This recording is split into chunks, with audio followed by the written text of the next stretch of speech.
Hello friends, welcome back to our channel. இன்றைக்கி நம்ம கார்டனில் சூப்பரான ஒரு ஹார்வெஸ்ட் வீடியோ தான் பார்க்க போகிறோம்.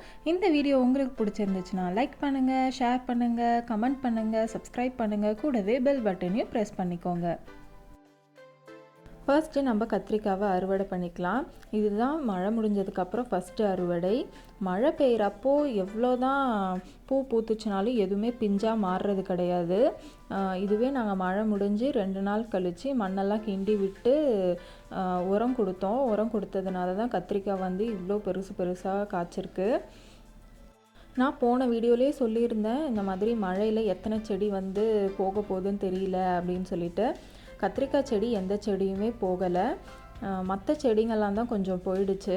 இந்த கத்திரிக்காய் செடியே பார்த்திங்கன்னா நம்ம ஆடிப்பட்டத்துக்கு போட்டது. இப்போது கிட்டத்தட்ட 6 மாதம் ஆயிடுச்சு. இதில் வந்து 4 மாதமாக நல்ல அறுவடை கொடுத்துட்ருக்கு. இன்னும் எத்தனை மாதம் கொடுக்குதுன்னு பார்ப்போம். மழை வந்து பெஞ்சிட்டே இருந்ததுனால செடிக்கு வந்து எதுவுமே கொடுக்க முடியல. உரமாக இருக்கட்டும், பூச்சிக்கொல்லியாக இருக்கட்டும், எதுவுமே கொடுக்க முடியல. ஆனாலும் செடி வந்து நல்லாவே ஹெல்த்தியாகவே தான் இருக்குது. இப்போது தான் பழையபடி எல்லாமே கொடுத்துட்ருக்கோம். இந்த டைம் கத்திரிக்காய் செடியில் பார்த்திங்கன்னா ஒரு செடியிலலாம் வந்து 20 மொட்டு இருக்குது. அவ்வளோ சூப்பராக பூ வச்சு எல்லாமே காயாக மாறி இருக்குது.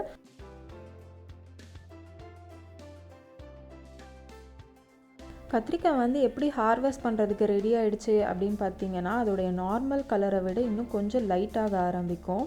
அதுவும் இல்லாமல் நம்ம அழுத்தி பார்த்தாலே தெரியும், ரொம்ப முத்திருச்சுன்னா நம்மளால் அழுத்தவே முடியாது. கரெக்டான ஸ்டேஜில் இருக்குன்னா நல்லா அழுந்தும். அதுக்கப்புறம் பார்த்திங்கன்னா அந்த காம்பு பக்கம் பார்த்திங்கன்னா அது அழகாக இந்த மாதிரி வளைச்சிக்கிட்டு இருக்கும்.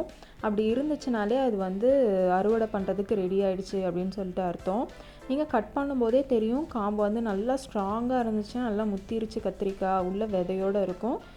இந்த மாதிரி கார்டன் வீடியோஸ், ஹார்வெஸ்ட் வீடியோஸ் அதெல்லாம் பார்க்கணுன்னா மறக்காமல் கமெண்ட்டில் சொல்லுங்கள். இன்றைக்கி கத்திரிக்காய் இந்த அளவுக்கு ஹார்வெஸ்ட் இருந்துச்சு, எல்லாமே ஹார்வெஸ்ட் பண்ணியாச்சு. அடுத்து பார்த்திங்கன்னா கொஞ்சம் புதினா பறிச்சிக்கலாம்.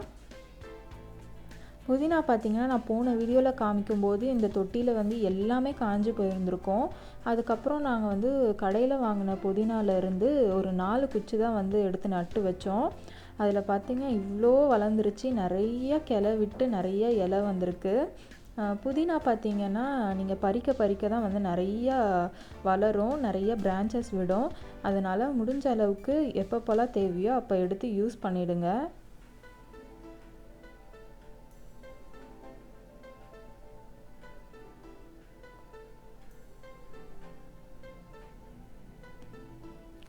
நமக்கு இன்றைக்கி இந்த அளவுக்கு புதினா போதும். அடுத்து பார்த்திங்கன்னா அதலக்காய் நிறையாலாம் இல்லை, கொஞ்சம் தான் இருக்குது. ஆனால் அந்த கொஞ்சத்தையும் ஹார்வெஸ்ட் பண்ணாமல் விட்டோன்னா அது வெடித்து அந்த காய் வேஸ்ட்டாக போயிடும். அதனால் நம்ம பறிச்சிக்கலாம். அதலக்காய் பார்த்திங்கன்னா நம்ம 5 கிழங்கு வந்து வச்சு வளர்த்துட்ருக்கோம். அதிலே வந்து நம்மளுக்கு ஒரு நாளைக்கு 5 இல்லை 6 காய் தான் கிடைக்கும். கொஞ்சம் நிறைய 10 கிழங்கு வச்சோன்னா நம்ம ஒரு நாளைக்கு 100 கிராம் அளவுக்கு அறுவடை பண்ணலாம்.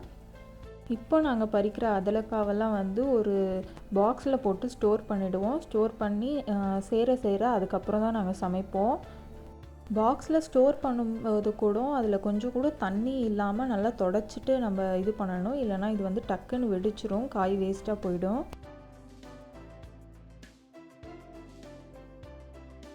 அவ்வளோதான் அதலக்காய் இருந்துச்சு. அடுத்து நம்ம கொஞ்சம் வெத்தலை பறிச்சிக்கலாம். வெத்தலைலாம் பார்த்திங்கன்னா நல்லா எலஸாக லைட் க்ரீன் கலரில் பார்க்கவே சூப்பராக இருந்துச்சு. வெத்தலையுமே பார்த்திங்கன்னா நம்ம பறிக்க திரும்ப நிறைய வெத்தலை வந்து துளிர் விட்டுட்டே இருக்கும். அதனால் அடிக்கடி நாங்கள் பறித்து யூஸ் பண்ணிடுவோம். நம்ம தோட்டத்தில் அடுத்து தைப்பட்டத்துக்கான வேலையெல்லாம் போயிட்டுருக்கு. மண்கலவெல்லாம் ரெடி பண்ணிகிட்ருக்கோம். அதுக்கான வீடியோவும் கண்டிப்பாக ஷேர் பண்ணுறோம்.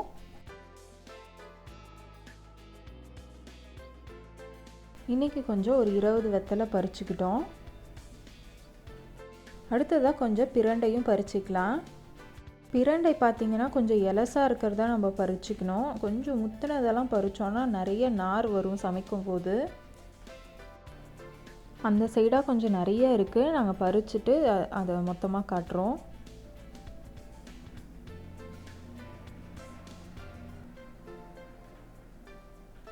இந்த அளவுக்கு பிரண்டை வந்து இன்றைக்கி போதும். அடுத்ததாக பார்த்திங்கன்னா இன்றைக்கியோட பெரிய ஹார்வெஸ்ட் இது தான். நெல்லிக்காய், அரை நெல்லிக்காய் வந்து பறிக்க போகிறோம்.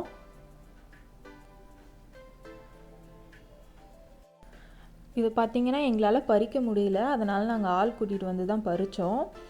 கீழே துணி போட்டுட்டு அதுக்கப்புறம் இந்த மாதிரி குச்சி வச்சு தட்டினா எல்லாமே துணியில் விழுந்திருக்கும், ஈஸியாக இருந்திருக்கும். ஆனால் கீழேயுமே நாங்கள் கொஞ்சம் செடியெல்லாம் போட்டிருந்ததுனால துணி போட்டு பறிக்க முடியல. அதனால் இந்த மாதிரி குச்சி வச்சு தட்டிட்டு அதுக்கப்புறம் கீழே இருக்கிறதெல்லாம் எடுத்துக்கிட்டோம்.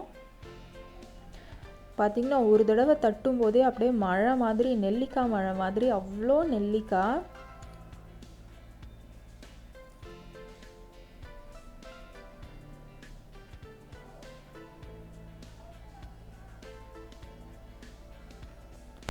நெல்லிக்காய் மட்டுமே இன்றைக்கி வந்து 3 கிலோ வந்து ஹார்வெஸ்ட் எடுத்திருக்கோம். இது வந்து தெரிஞ்சவங்க எல்லாருக்குமே கொடுத்து மீதியே வந்து நிறைய இருந்துச்சு. அந்த நெல்லிக்காய் வச்சு நாங்கள் பண்ண ரெசிபி வேணும்னா கமெண்ட்டில் சொல்லுங்கள், கண்டிப்பாக ஷேர் பண்ணுறோம்.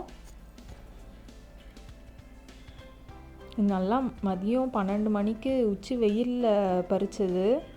வீடியோ வந்து அதனால் கொஞ்சம் கிளாரிட்டி இல்லை, கொஞ்சம் இருட்டாக தான் இருக்குது.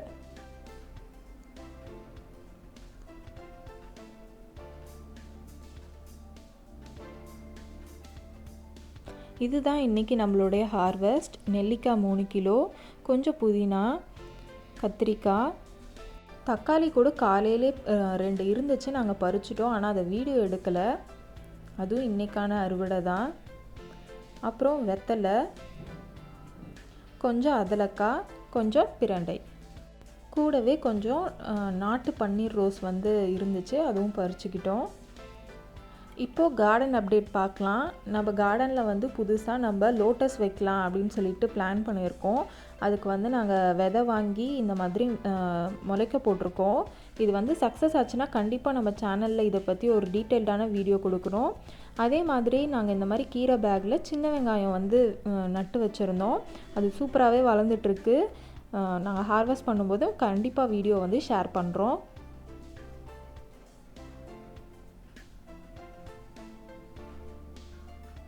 அடுத்து பார்த்திங்கன்னா குண்டு மிளகாய் செடி. இது வந்து பூ வைக்க போகுது. பாருங்கள், நிறைய பூ இருக்குது. பூ பூத்து எல்லாமே காயாகும் போது அடுத்த அப்டேட் கண்டிப்பாக காட்டுறேன். இன்னும் நிறையா வெண்டைக்காய் செடி போட்டிருக்கோம், எல்லாமே சிகப்பு வெண்டை.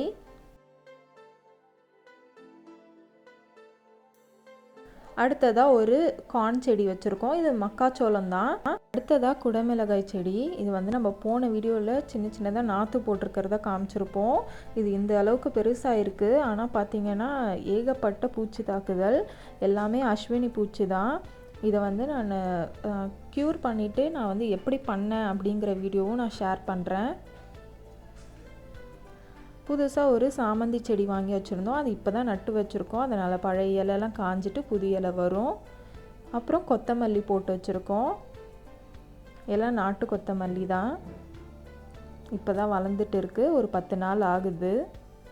இங்கேயும் கொஞ்சம் வெண்டைக்காய் செடி போட்டு வச்சுருக்கோம். அடுத்ததாக பார்த்திங்கன்னா பீட்ரூட் செடி 2 செடி வச்சுருக்கோம். நிறைய விதை போட்டோம், 2 தான் வந்துச்சு. அதில் கூட ஒன்று தான் நல்ல வளர்ச்சி இருக்குது, இன்னொன்று கொஞ்சம் சின்னதாகவே இருக்குது. எந்த அளவுக்கு வருதுன்னு பார்ப்போம். இங்கேயும் ஒரு வெண்டைக்காய் செடி தான் போட்டு வச்சுருக்கோம். பக்கத்துலேயே பார்த்திங்கன்னா மணி பிளான்ட்டு தானாகவே வளருது. எடுத்து வேறு இதில் எதுலையாவது மாற்றணும். இது நம்ம சுண்டைக்காய் மரம் போன தடவை பூ வச்சுருக்கு அப்படின்னு சொல்லிட்டு காமிச்சேன். ஏகப்பட்ட பூச்சி தாக்குதல், அதனால் கட் பண்ணி விட்டு மறுபடியும் புதுசாக வளர்ந்துட்டு இருக்குது. இது நம்ம சேப்பங்கிழங்கு. இது வந்து 6 மாதம் ஆயிடுச்சு. இன்னும் அது இலையெல்லாம் காஞ்சா அடுத்த ஹார்வெஸ்ட் வீடியோவில் இதுவும் வந்துடும். அதோட ஒரு இலையே பாருங்கள் எவ்வளோ பெருசு இருக்குன்னு. இந்த க்ரோ பேக்கில் பார்த்திங்கன்னா இஞ்சி வந்து நட்டு வச்சுருக்கோம். நல்லா வெளியவே வச்சு அது வந்து நல்லா முளைச்சி வந்ததுக்கப்புறம் தான் வச்சுருக்கோம். இப்போ தான் வேர் விட ஆரம்பிச்சிருக்கு. தக்காளி செடியில் கூட நிறைய காய் இருக்குது.